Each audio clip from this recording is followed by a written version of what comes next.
Before we come to Prime Minister's questions, I'd like to point out that live subtitles and British Sign Language interpretation of proceedings are available to watch on parliamentlive.tv. We start with questions to Prime Minister Joe Gideon. Question 1, Mr. Speaker. Prime Minister. Mr. Speaker, this morning I had meetings with ministerial colleagues and others. In addition to my duties in this House, I shall have further such meetings later today. Joe Gideon. Thank you, Mr. Speaker. Tomorrow is the National Day of Reflection, a Marie Curie-led initiative bringing together communities across the UK to remember family, friends, neighbours and colleagues we have lost. Will the Prime Minister join me in thanking Stoke City Council for supporting my call for a post-box to heaven in Carmountside Cemetery, and on the second anniversary of the tragic death of my constituent, 2-year-old Harper Lee Fanthorpe, who swallowed a button battery, will he thank her courageous mother, Stacey, for leading the campaign to raise awareness of the dangers of button batteries? And will he back my call for legislation to ensure greater product safety? Well, Mr. Speaker, of course I join my honourable friend in thanking Stoke City Council. I'm very sorry to hear of Harper Lee's tragic case, and my thoughts are with her friends and family, and particularly her mother Stacey. And we are aware of the concerns about button batteries. The law is very clear that products available in the UK must be safe. The Office for Product and Safety Standards has published guidance on exactly this for manufacturers and is working with the Child Accident Prevention Trust to educate parents and childcare professionals on button baton safety. Leader of the Opposition, Keir Starmer. Thank you, Mr. Speaker.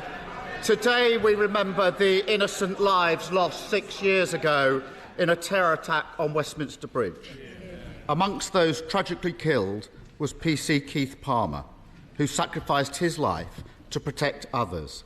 Police officers up and down the country work tirelessly every day to keep us safe, and we thank them for that. But as we saw this week, those brave officers are being let down.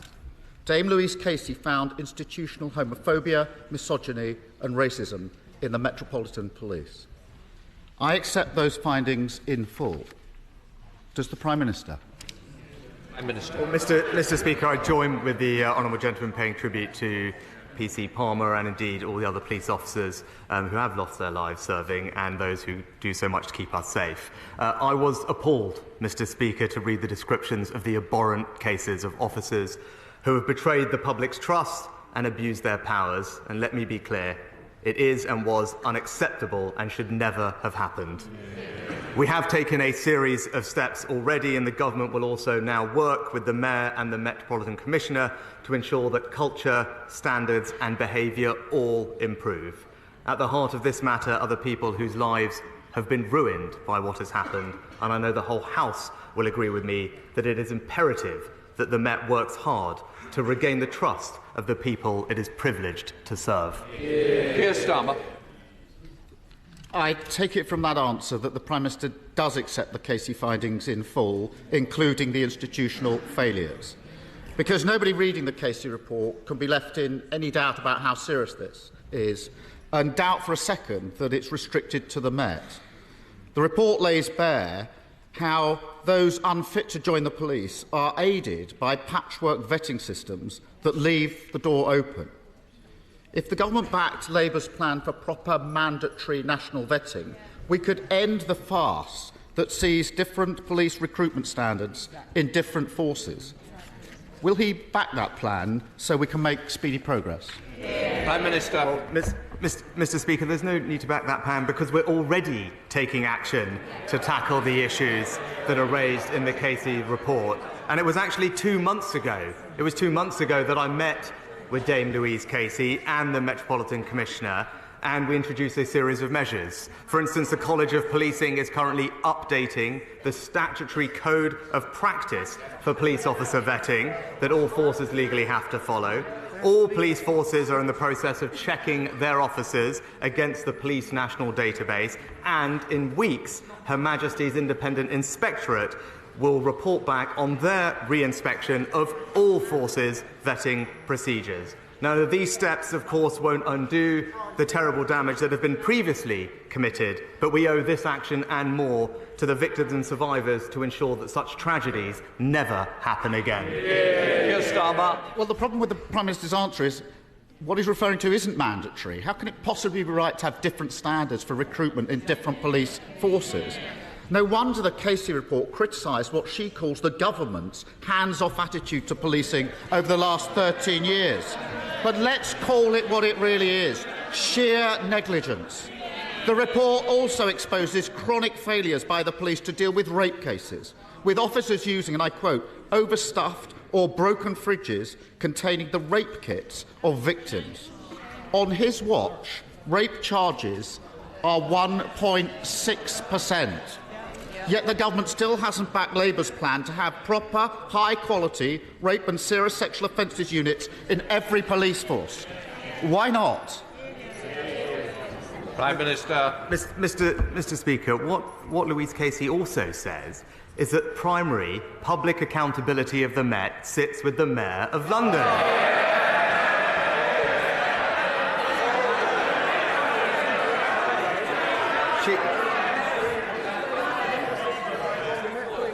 She described that relationship between the Mayor and the Met as, in her words, dysfunctional. But when it comes...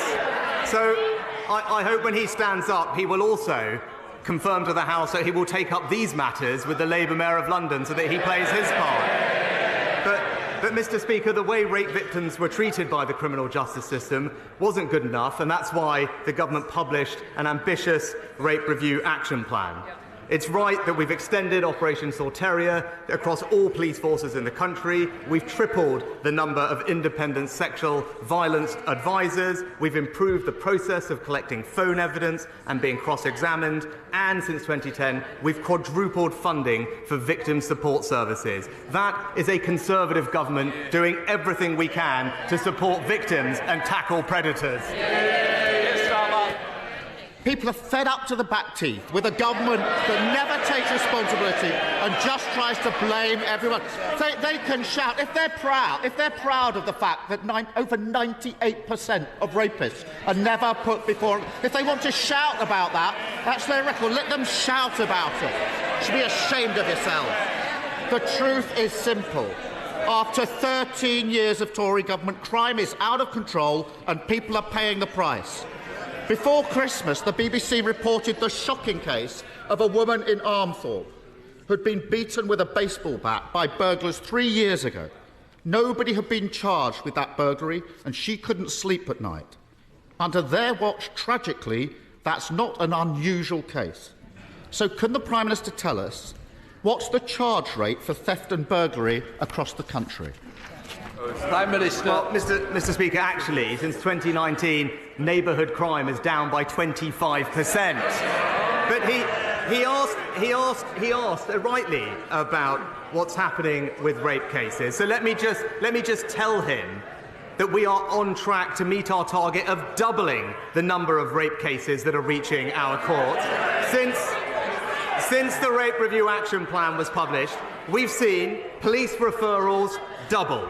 We've seen charges double, and last year there was a 65% increase in rape convictions. Yes. But importantly, we also changed the law to ensure that rapists would spend more time in prison. But what did his shadow policing minister say? Prison doesn't prevent crime. It tells you everything that you need to know about the Labour Party. You can't trust them to keep Britain safe. Mr. Speaker, the Prime Minister stands there and pretends that everything's fine. He is so totally out of touch. He needs to get out of Westminster, get out of Kensington, and Mr. Speaker, I don't mean... It's a big day today in the House, and it's a very important day. We do want to make progress. Holding us up is not advantageous to any of us. Mr. Speaker, he needs to get out of Westminster, get out of Kensington, and I don't mean to Malibu, to the streets of Britain. Go there and tell people it's all fine and see what reaction he gets.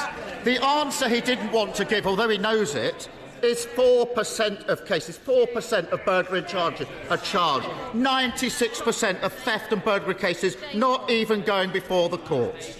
Burglars twice as likely to get away with it now as they were a decade ago. They should be ashamed of that record. And that cul-de-sac in Armthorpe has apparently seen 10 burglaries in 18 months, but only one of them has resulted in a prosecution. So rather than boasting and blaming others, why doesn't he tell the country when he's going to get the theft and burglary charge rate back to where it was before they wrecked policing? Mr. Speaker, first of all, let me say North Yorkshire is a lot further away than North London.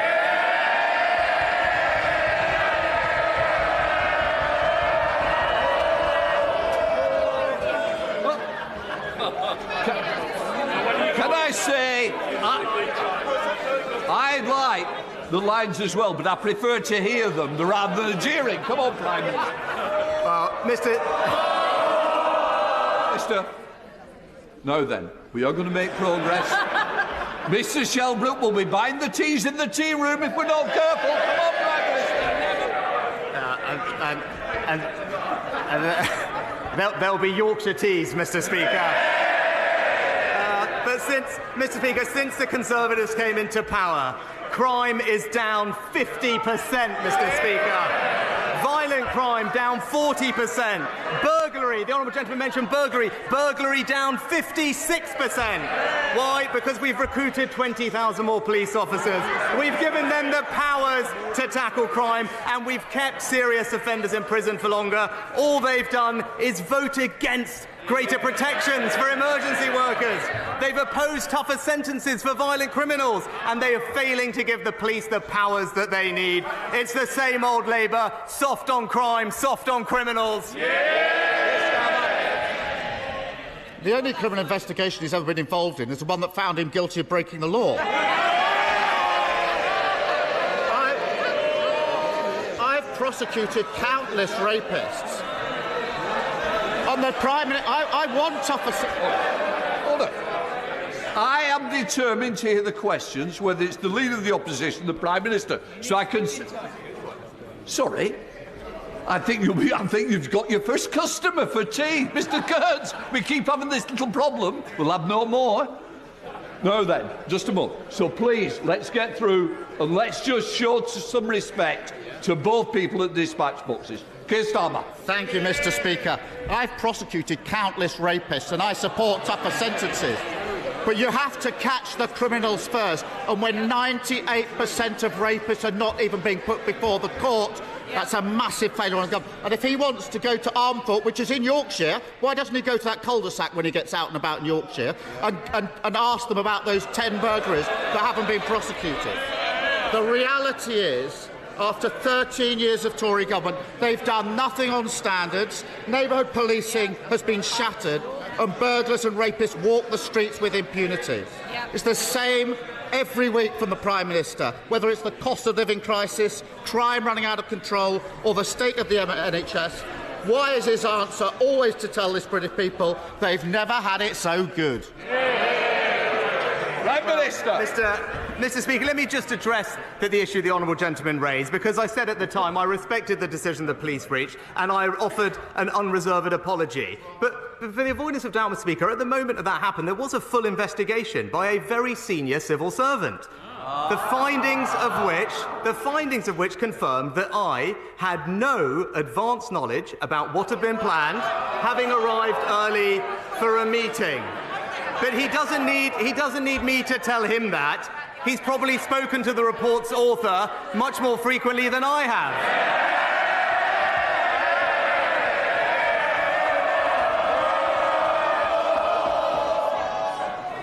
Look, the Prime Minister needs to answer the question. He doesn't need you to.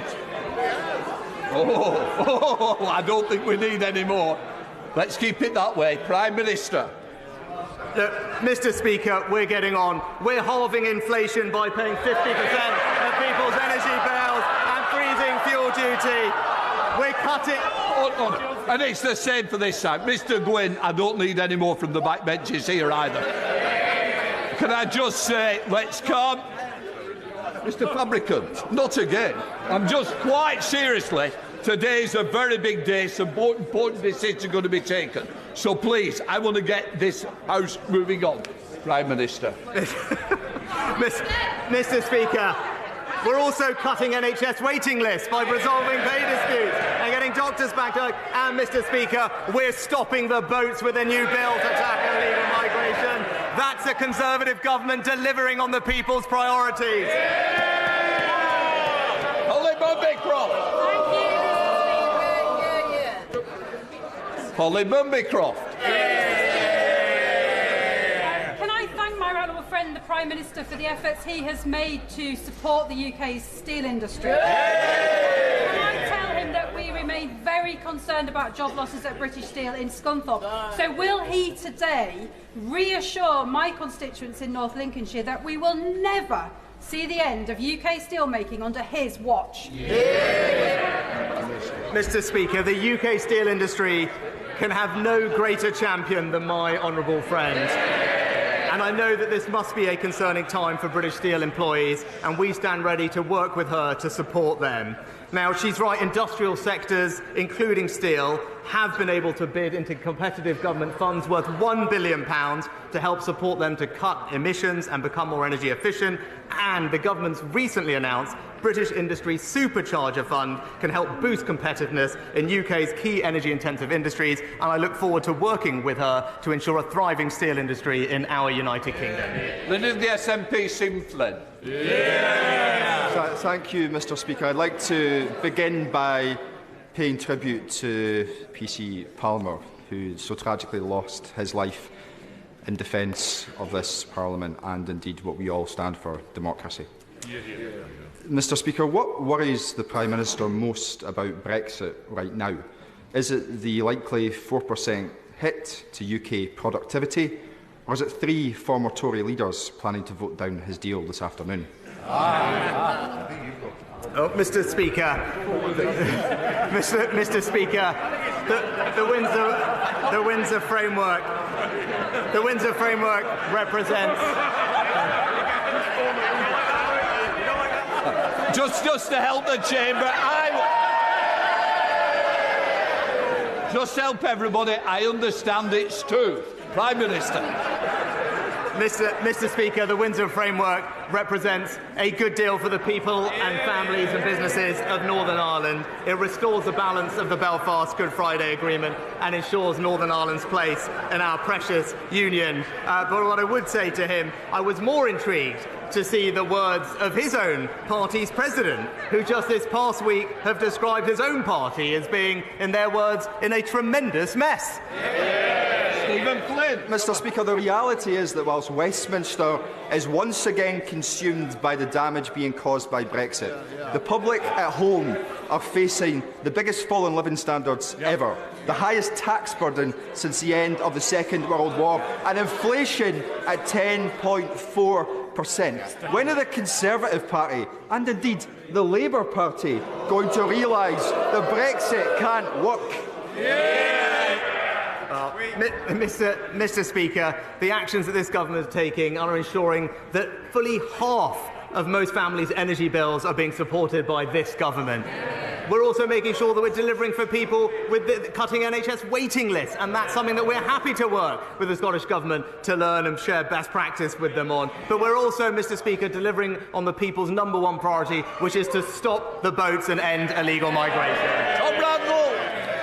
Mr. Speaker, the unemployment claimant rate has declined significantly over the last decade, but there are still vacancies to fill and specific groups to help. And on Monday, the Employment Minister and I visited Arnold Job Centre, where Kelsey and her team are welcoming local employers to speak directly to job seekers, and a dedicated 50-plus work coach is getting more from that bracket into work. So would my right honourable friend join me in congratulating the staff at Arnold and other job centres across the country on the proactive work that they're doing, and when time allows, would you come to visit Arnold Job Centre in person to see the great work they're doing?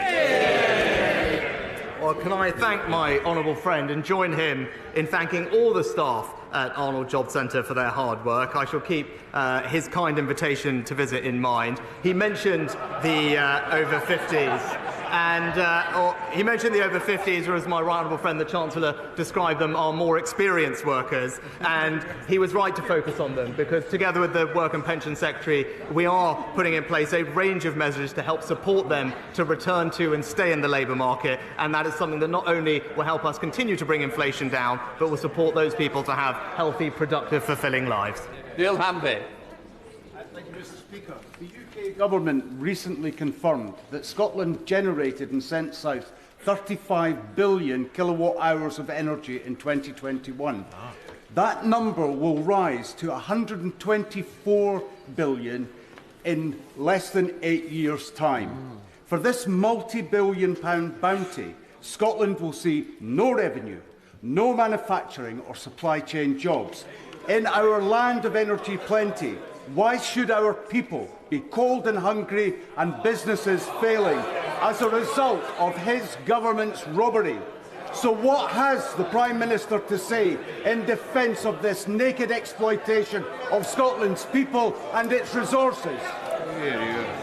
Mr. Speaker, actually, this government is a strong supporter of Scotland's North Sea oil and gas industry. And actually, it's the economically illiterate policy of, I think, almost all opposition parties to prohibit any new exploration of fossil fuels in the North Sea, which would have us then pay billions of pounds to foreign energy companies and then ship that energy here with twice the carbon emissions. It is a completely absurd policy, Mr. Speaker, that's bad for our security, it's bad for our economy, and that's why we're better off with the Conservatives in charge. Thank you very much indeed, Mr. Speaker. The island has been getting a better deal in recent years, and I thank the Prime Minister for that, especially before he was a Prime Minister, when he was working with me in different roles when he was in government to make that happen, and I'm grateful. However, the island remains the only sizeable island in the UK without a fixed link, separated from the mainland by sea, which does not receive a funding uplift to support local government services.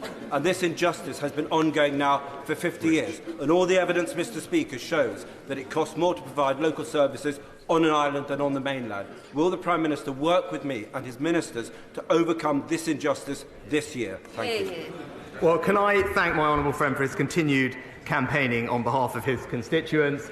It was a pleasure to spend many happy childhood holidays on the island, and I enjoyed visiting him more recently there as well. The Isle of Wight Council will benefit from a 10% increase in their funding in cash terms for the next financial year, and have been awarded an additional £1 million in recognition of the unique circumstances of the island, as my honourable friend points out. But I will ensure that he does get a meeting with the Minister for Local Government to carry on the good work that he and I started and make sure that his local constituents get the support that they need. Rem Stringer.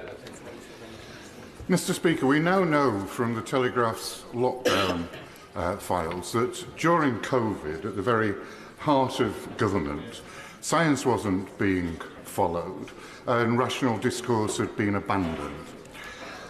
This had dire consequences for children's education, mortality rates amongst the elderly, the economy and access to the health service. Lessons must be learnt, Mr. Speaker, but we can't wait 10 years for the independent inquiry to tell us what we should do next time when the inevitable epidemic arrives. Will the Prime Minister agree to a short-term focused inquiry that can give us recommendations so that we do better next time? Well, Mr. Speaker, as with any public inquiry, the process and timing of the inquiry stages are for the independent chair to decide. As Baroness Hallett has previously set out, she intends to gather written evidence throughout this year, with public hearings also starting this year. They held a preliminary hearing in February which covered pandemic preparedness and resilience, and they've set out dates for preliminary hearings into core political and administrative decision-making across the UK throughout this month. But most importantly, the honourable gentleman will recognise it is an independent inquiry, and it's for the independent chair to set the terms.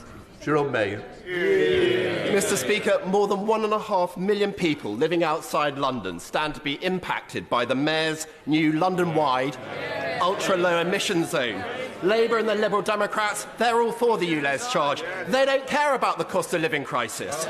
So does my right honourable friend agree with me that the best way to protect commuters and small businesses from the spread of this unfair £12.50 a day tax is to vote Conservative on May the 4th?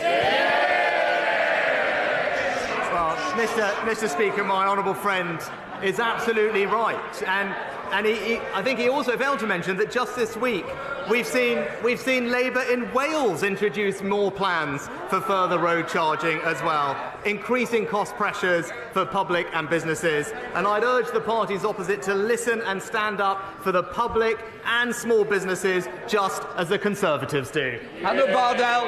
Thank you very much, Mr. Speaker. When my wee brother was diagnosed with ulcerative colitis 8 years ago, it's fair to say it turned our lives upside down. I'm incredibly proud of the man he is and all that he's achieved whilst living with this life-limiting condition. And my Livingston constituent, Stephen Sharp, manages local football team the Fulshay in Stonyburn. He has Crohn's disease and he lives with a stoma. And he's like many of our constituents up and down the UK, living with a life-limiting condition, trying to provide for their families whilst holding down jobs with a condition and disease that wreaks havoc on their body. So, Mr. Speaker, given 1 in 4 people wait more than a year for diagnosis, will the Prime Minister and indeed the House support the campaign to cut the crap and get diagnosed early for Crohn's and colitis? And would he meet with my constituent Stephen and I to look at what more can be done for awareness, research and funding? Can I thank the honourable lady for her question and pay tribute to, I think, her brother and also Stephen for everything that they're doing to raise awareness of this issue. I'd be very happy to meet with her and Stephen. It is something that I am familiar with, and it is a very difficult condition for people to live with, and it's right that they get the support and attention that they deserve, and I look forward to that discussion with her. Sir Jeremy Wright. Thank you very much, Mr. Speaker. My constituent Jamie Scott spent 4 weeks in a coma and remains seriously disabled as a result of a COVID vaccination. He and his family continue to believe that mass vaccination is the right policy, but it must also surely be right to ensure that that tiny minority who are seriously injured as a result are properly compensated. In the absence of court cases it's in no one's interests to litigate, the current limit on compensation is £120,000, even for very serious and lifelong injury, and anyone who is disabled by less than 60% gets nothing at all. That cannot be right. Will my right honourable friend look urgently at changing it? Mr. Speaker, it is important to start by recognising the importance of vaccines in protecting us all, and not least the fantastic rollout of the COVID vaccines across the UK. But I am very sorry to hear about the case that my right honourable friend raises. In the extremely rare case of a potential injury from a vaccine covered by the scheme, a one-off payment can be awarded. This is not designed to be a compensation scheme, and it does not prevent the injured person in pursuing a legal compensation claim with the vaccine manufacturer. We are taking steps to reform vaccine damage payment schemes by modernising the operations and providing more timely outcomes. But of course, I'll be happy to talk to the honourable gentleman further about it. Thank you, Mr. Speaker. The new inflation stats this morning show food inflation is at 18%, the highest in 45 years. Millions are living in food and fuel poverty because of this government's failures and political decisions to enable grotesque profiteering at the expense of our communities. How on earth can the Prime Minister claim his plan is working, or is it in his eyes? Is it a success that so many people are struggling with their weekly food shop? Mr. Speaker, the figures that have been recently published showed that since 2010, there are 2 million fewer people living in poverty, thanks to the actions of this and previous Conservative governments. Of course, no one wants to see people struggling with week-to-week bills like food, which is why it's so imperative we stick to our economic plan. And as the OBR have said, we are on track to halve inflation by the end of this year. That is the most important thing we can do to ease the burden on people. And in the meantime, we have a range of programmes, whether that's free school meals or indeed the holiday activities and food programme, to provide support to the most vulnerable families who need our help. Thank you. Thank you, Mr. Speaker. 60 million to improve transport links from Wednesbury to the rest of Black Country, 4 million for Wednesbury High Street, and last week, the most important part of the budget, the £22.5 million to level up Tipton Town Centre. Mr. Speaker, this government has put a vote of confidence in my communities, one they've not had for nearly 50 years. But can I ask my right honourable friend, delivery is going to be absolutely key on these projects, because can he ensure, using his good office, that we absolutely get this delivered on time and realise the potential of my communities in Tipton and Wednesbury? Or can I pay tribute to my honourable friend for his tireless campaigning on behalf of his local communities? I'm delighted that we are investing across the West Midlands, but particularly in places like Wednesbury and Tipton. And again, we will work with him to ensure that those investments are indeed delivered, working with the local councils, Transport for West Midlands and the West Midland Combined Authority. Those investments are going to transform people's lives and spread opportunity in his area, and he deserves enormous credit for making that happen. Very grateful, Mr. Speaker. Mr. Speaker, households in Gateshead have seen their energy bills triple over the last 2 years. They've endured not just the energy unit price increase, but the daily electricity standing charges increase from an average of 22 pence in 2019 to 58 pence from next month, an increase of 155% in standing charges, over £200 per year. To many of my constituents, particularly those in low-income households, this seems like a company tax just for having the temerity to be connected to the network. And these schemes will continue long after energy support schemes have ended. So will the Prime Minister commit to ending the regressive increases in standing charges and instruct Ofgem to return them to 2019 levels, or even end them completely? Mr. Speaker, thanks to the Chancellor, the Government is providing support to a typical household energy bill, around half of that bill over the winter, support that was extended in the budget and will be worth £1,500 to a typical family. But we went further, Mr. Speaker, for those most vulnerable families. As the Chancellor announced, we will be ending the discrepancy between unit charges for those on prepayment meters, something that many in this House have called for, and also providing generous cost of living payments worth £900 to the most vulnerable families. Martin Vickers. Thank you, Mr. Speaker. Mr. Speaker, two of my constituents, George and Carol Ellis, are my guests here in the gallery today. Sadly, in 2021, their son died by suicide. George was a member of the Yorkshire Regiment and had become depressed following one of his comrades who had taken his own life.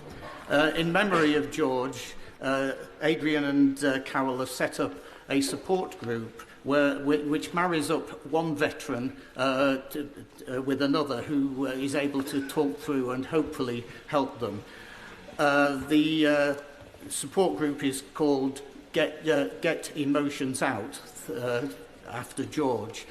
Would the Prime Minister join me in offering condolences to Adrian and Carol, and also his support for the work that they're now doing?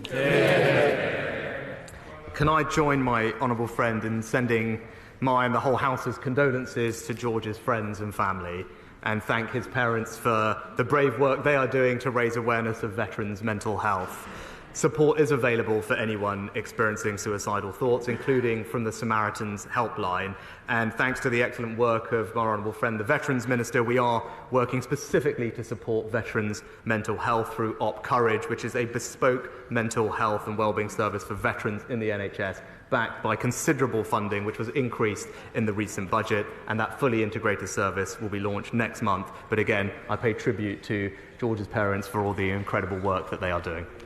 Alison Thulis. Thank you, Mr. Speaker. My constituent, Mariam Amiri, came to the UK from Afghanistan on a spousal visa back in 2016. The Home Office have just refused her renewal and advised she should return to Afghanistan. Mariam is an educator, due to start a university course in September. She's a valued community activist. She's a vocal opponent of the Taliban. She is married to a man who worked for British forces, and her family is currently being persecuted in Afghanistan. She's been trying to get them here since Afghanistan fell. Can the Prime Minister think of any barriers or hardships Mariam might face in returning to a country where there is not even any means of applying for a visa? And will he personally intervene, as the Immigration Minister is yet to reply to me, despite raising this 3 weeks ago? Prime Minister. Mr. Speaker, obviously it wouldn't be appropriate for me to comment on an individual's visa case, but I will ensure that the Honourable Lady gets a response from the Home Office with regard to that particular case. Len Saxby. Thank you, Mr. Speaker. Can I ask the Prime Minister to pay tribute to and congratulate my constituent, Max Woozy, best known as the boy in the tent, whose 3-year adventure camping outside is drawing to a close. To date, he has raised over £750,000 for the excellent North Devon Hospice, and will my right honourable friend wish everyone taking part in his final adventure, a camping festival at Broomhill Estate, great success. Well, can I join my honourable friend in paying tribute to Max and everyone else taking part in this fantastic initiative and congratulate them on raising such a considerable sum of money for a very worthy local cause, and I look forward to hearing how the rest of it goes, but very well done. Final question, Alan Brown. Thank you, Mr. Speaker. While the Treasury receives an additional £65 billion revenue from Scotland's oil and gas, they've only allocated £20 billion for carbon capture, but nothing for Scotland. They've cut the renewable energy budget by a third. They've only allocated £10 million for Scotland's world-leading tidal stream and failed to back pump storage hydro. But yet they want us to contribute our share towards the £35 billion Sizewell C nuclear power station. Isn't it the case that within the Union, Scotland is the energy, but Westminster takes the powers? Mr. Speaker, not only are we supporting Scotland's North Sea oil and gas industry, we're also providing £20 billion of funding for further carbon capture and storage, and does want to work and provide clarity for Acorn regarding their future path. But also, I think the honourable gentleman raised the issue of tidal power, and I am pleased to tell him that actually that is now included in the contracts for difference allocations, and there's 40 megawatts of new tidal stream power by 4 projects across Scotland and Wales in the last year. That's this government delivering energy security across the United Kingdom. Complete questions.